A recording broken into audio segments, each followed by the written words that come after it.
আসসালামু আলাইকুম। সবাই কেমন আছেন? আশা করি ভালো আছেন। আজকে ৮ই মে ২০২৫। এটা হচ্ছে বিশ্ব থ্যালাসেমিয়া দিবস। তাহলে আমরা জেনে নেই থ্যালাসেমিয়াটা আসলে কি জিনিস। এটা একটি রক্তবাহিত রোগ। রক্তের মধ্যে প্রধান একটি উপাদান যেটাকে আমরা হিমোগ্লোবিন বলি, সেটার সঠিক সময় বা পরিমাণ মতো উৎপন্ন হতে পারে না। ফলে এই ধরনের রোগীদের যেটা হয়, রক্তশূন্যতা দেখা যায়, রোগী প্রচণ্ড রকম দুর্বলতা অনুভব করে, কোনো কাজে মনোযোগ পায় না। এবং বিশেষ করে যারা রোগী, মানে এটা হচ্ছে বংশগত একটা রোগ, এটা বাহকও হতে পারে যেটাকে আমরা ইংরেজিতে ক্যারিয়ার বলি, অথবা রোগী হতে পারে যেটাকে আমরা ডিজিজ বলি। আমরা দুই ভাগে ভাগ করি থ্যালাসেমিয়া মাইনর, যারা শুধুমাত্র বাহক, যার মধ্যে এই যে হিমোগ্লোবিন উৎপন্ন যে আমরা বলি গ্লোবিন চেনের স্বল্পতাটা তুলনামূলক কম, আর যারা হচ্ছে ডিজিজ বা রোগী তাদের হচ্ছে এই গ্লোবিন চেনটা আসলে উৎপন্নই হয় না। তাহলে আমি আজকে কেন এই প্রসঙ্গের অবতারণা করছি, এটা করার উদ্দেশ্য হচ্ছে যে যারা ডিজিজ বা থ্যালাসেমিয়া মেজর, এই ধরনের মা বা মেয়ে বা বোনদের বা যারাই ভাই যারাই হোক না কেন, তাদের কিন্তু প্রতি মাসে না হলেও 2-1 মাস পর পর রক্ত নিতে হয় এবং এর খরচ বেশি। আমাদের দেখা যাচ্ছে যে একটা গবেষণায় 10-11% থ্যালাসেমিয়া রোগীর প্রতি বছর আমরা পাই। সুতরাং আমরা চাই এই বিষয়ে সচেতন হতে।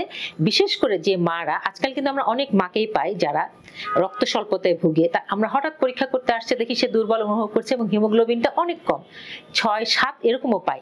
ওরা কিন্তু জানেও না সে একটা থ্যালাসেমিয়ার বাহক। আমরা যখন স্ক্রিনিং করি তখন দেখা যাচ্ছে এই মাটা থ্যালাসেমিয়ার ক্যারিয়ার, এবং এই মার জন্য আমাদের তখন চিন্তা হয় যে আমরা এটা কিভাবে ফলো আপ করবো। বিশেষ করে যদি এই মাটা যার সাথে বিয়ে হয়েছে সেই হাজবেন্ড যদি থ্যালাসেমিয়ার বাহক হয়, তাহলে কিন্তু এদের গর্ভে যে সন্তানটা আসবে সেটা কিন্তু থ্যালাসেমিয়া ডিজিজ হবে বা রোগী হবে। কিরকম হতে পারে, যেমন 25% বাচ্চা হয়তো সুস্থ হতে পারে, 25%ই কিন্তু রোগী হতে পারে, আর 50% বাচ্চা কিন্তু বাহক হিসেবে বা ক্যারিয়ার হিসেবেই পৃথিবীতে চলাফেরা করবে। সুতরাং আমরা চাই যে প্রত্যেকটি মেয়ে বিয়ের আগেই যেন জেনে নেয় যে সে থ্যালাসেমিয়ার বাহক কিনা। বিশেষ করে তার যদি দুর্বলতা থাকে, রক্তশূন্যতা বেশি থাকে, পরিবারে কারো যদি এই থ্যালাসেমিয়ার বাহক থাকে, এবং বিয়ের পরে সে যখন জানবে যে সে থ্যালাসেমিয়ার বাহক, অবশ্যই তার স্বামীকেও যেন স্ক্রিনিং এর আওতায় আনা হয়। আমরা চাই সবাই সুস্থ থাকুক। এবছর থ্যালাসেমিয়া দিবসের প্রতিপাদ্য হচ্ছে together for thalassaemia, uniting community, prioritise the passion. অর্থাৎ থ্যালাসেমিয়া রোগীর একসাথে আমরা সমস্ত সম্প্রদায়গুলোকে আমরা একসাথে একত্রিত করবো এই সচেতনতার জন্য, এবং এই ধরনের রোগীকে আমরা প্রাধান্য দিব।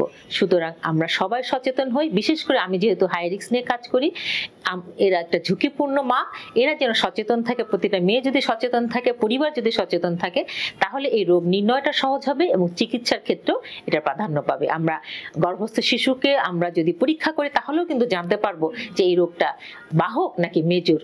অর্থাৎ আমরা সন্তানের ক্ষেত্রে একটা পূর্বাভাস দিতে পারি। সুতরাং আমরা নিজেরা সচেতন থাকি, সমাজে সবাইকে সচেতন করি এবং সতর্ক থাকি। সবাই সুস্থ থাকুন, ভালো থাকবেন। খোদা হাফেজ।